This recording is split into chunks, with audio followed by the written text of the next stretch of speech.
Christmas, everybody! It's Christmas Eve, and I hope you're going to enjoy it. Enjoy it with your family, enjoy it with your friends, enjoy it with whoever you want to, but Santa Claus is bringing you the good, the bad, the ugly. Are you ready? It's coming to you right now.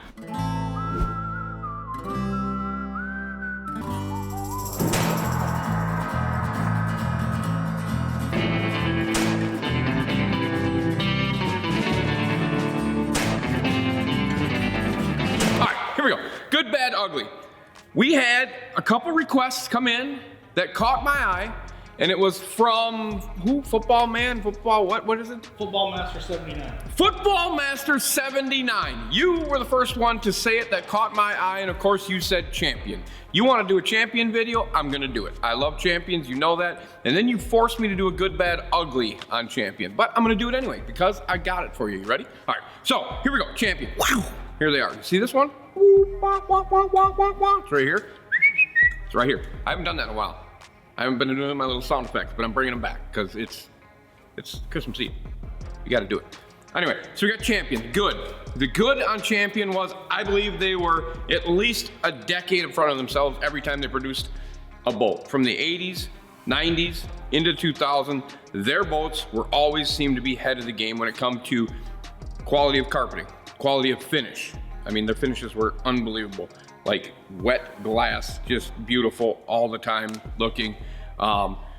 You think about, I'm gonna go back to the 202, 203. You look at that boat in the 97, 98, 99 eras, they look like they could be floated today and look new, in my eyes. You know, now we got a little bit bigger consoles because we got units the size of flat screen goddamn TVs, but you would have to make some changes there, but you could always, always, always say that that boat looked modernized for its time. It looks like today's boat from the 90s. That's unbelievable. They were so far ahead of their game. The carpet was high quality.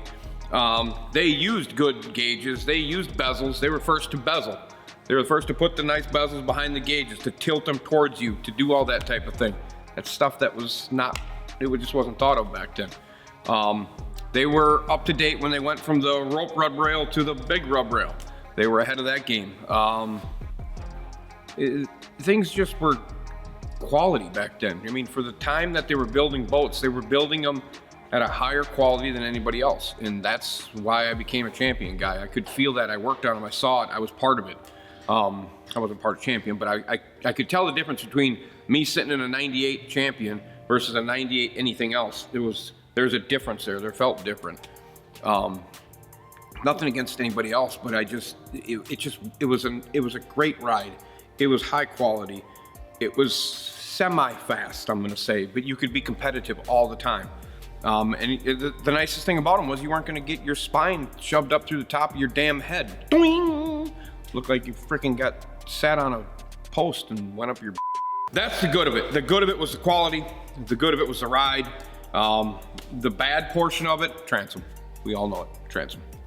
And you're gonna say, well, you just said quality. I did say quality. For their time, that was good. That was great, but it didn't get to where we were talking. I mean, there was no transom issues in the first 5 years of that boat, 10 years probably, maybe even 15.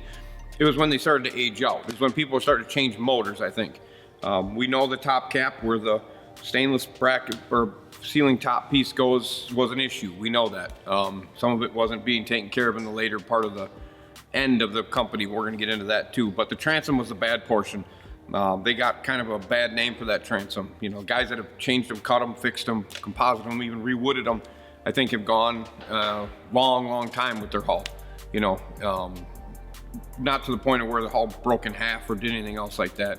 I think they did have but that wasn't even champion then, so I can't go to that. That wasn't a Mountain Home champion that had that. I think it was a 210 that had the delamination, but that was not a Mountain Home champion that had that problem. So when we talk about the bad, we talk about the transom. The transom in the 90s was, I would say, probably the 202, 203. They ended up with some transom problems. Maybe the 180s models and some of the 190s models had some transom issues there. But you still had a great hull. The hull didn't crack, didn't break. You got some stress cracks, but show me a damn bass boat that doesn't have any. If you're gonna jump them, ride them, beat them, just go fishing, you're gonna have some stress cracks. It's how things get after time. I mean, that's just the way it is. But I think that when it comes down to it, that if they wouldn't have had that damn transom issue, I don't know that there'd have been anything ever to compete with them. But then you start talking, it's cold as shit outside and a fly just landed on my foot. That could be the ugly. There's no reason for this. 12 degrees outside and this little sucker just landed on me. And he's on my foot right here. Right here. This little guy. Hold on. Give me a minute. You got a second? You see that, Jordan? Can you see this guy? You want me to come? I'll walk over to you. Let's not scare him. There he goes. We got him? What the hell? What is going on? 12 degrees and there's a fly in the shop. All right, back to it. Sorry. Got sidetracked because of the damn fly. My bad. You think I was doing a mosquito video or skeeter video. Did I say mosquito? Sorry, my bad. No. Anyway, so the fly's gone. We're good. So now we get to the ugly portion. We did the good, we did the bad, now we did the ugly. I am gonna come right out and say it. The ugly portion is the management portion of that company towards the end of its real champion days. The management, I believe, upper high management took it and flushed it down the toilet. I'm not gonna get into it because there's tons of rumors of what happened. A lot of people do know what happened, and you guys can talk about that down here. You guys can start battling about what happened to Champion. But it was just management. I believe it was a management issue. The quality of the boat didn't go away, just the management went away. The ability to manage money, the ability to buy the quality parts probably went away. Maybe not getting parts at the right pricing, doing all that stuff. So upper management was the ugly portion of it. But that's the reason why we have this video, for you guys to talk about it. So when we talk about it, the good, we all know the ride was probably the best in its industry. It was the best ride in the class.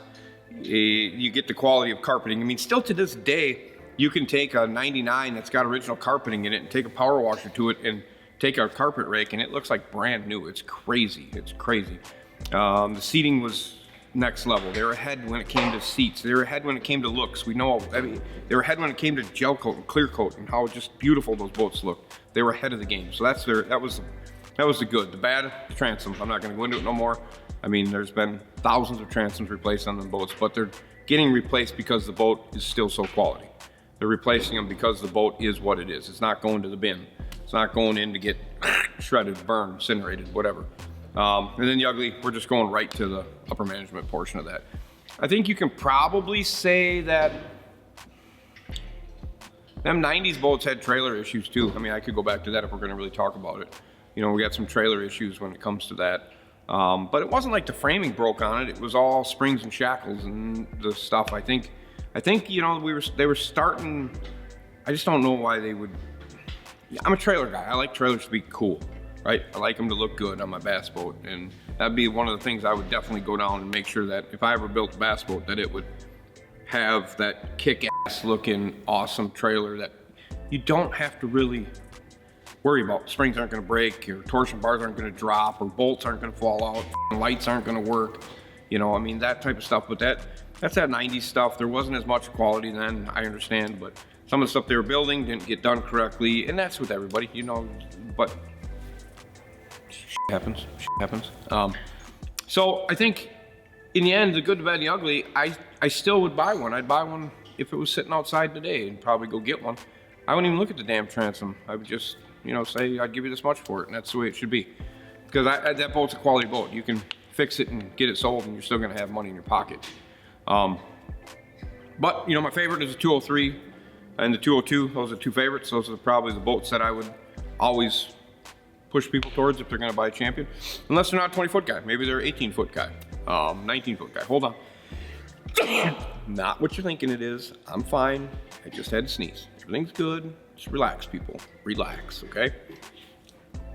Yeah. Wow. Better now. Hold on.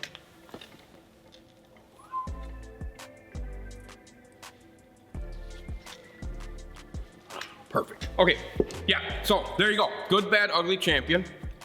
Comment down here. I want you guys, you know, I'd like for some people to start talking about the whole company thing, because I know there's some of you guys out there. I, in fact, know there's guys that worked at Champion at Murfreesboro that follow us, or at Mountain Home, sorry, at Mountain Home. So if you guys are on here, talk about it. Talk about the company. Tell me what you think happened to the company. Talk about if you got a boat. Tell me if you've done the transom work. Tell me if you not have any problems with it. It'd be awesome. I love to hear you guys talking, you Champion guys, and of course you anti-Champion guys. We want you to talk too. We're not scared. Bring it on. We like it.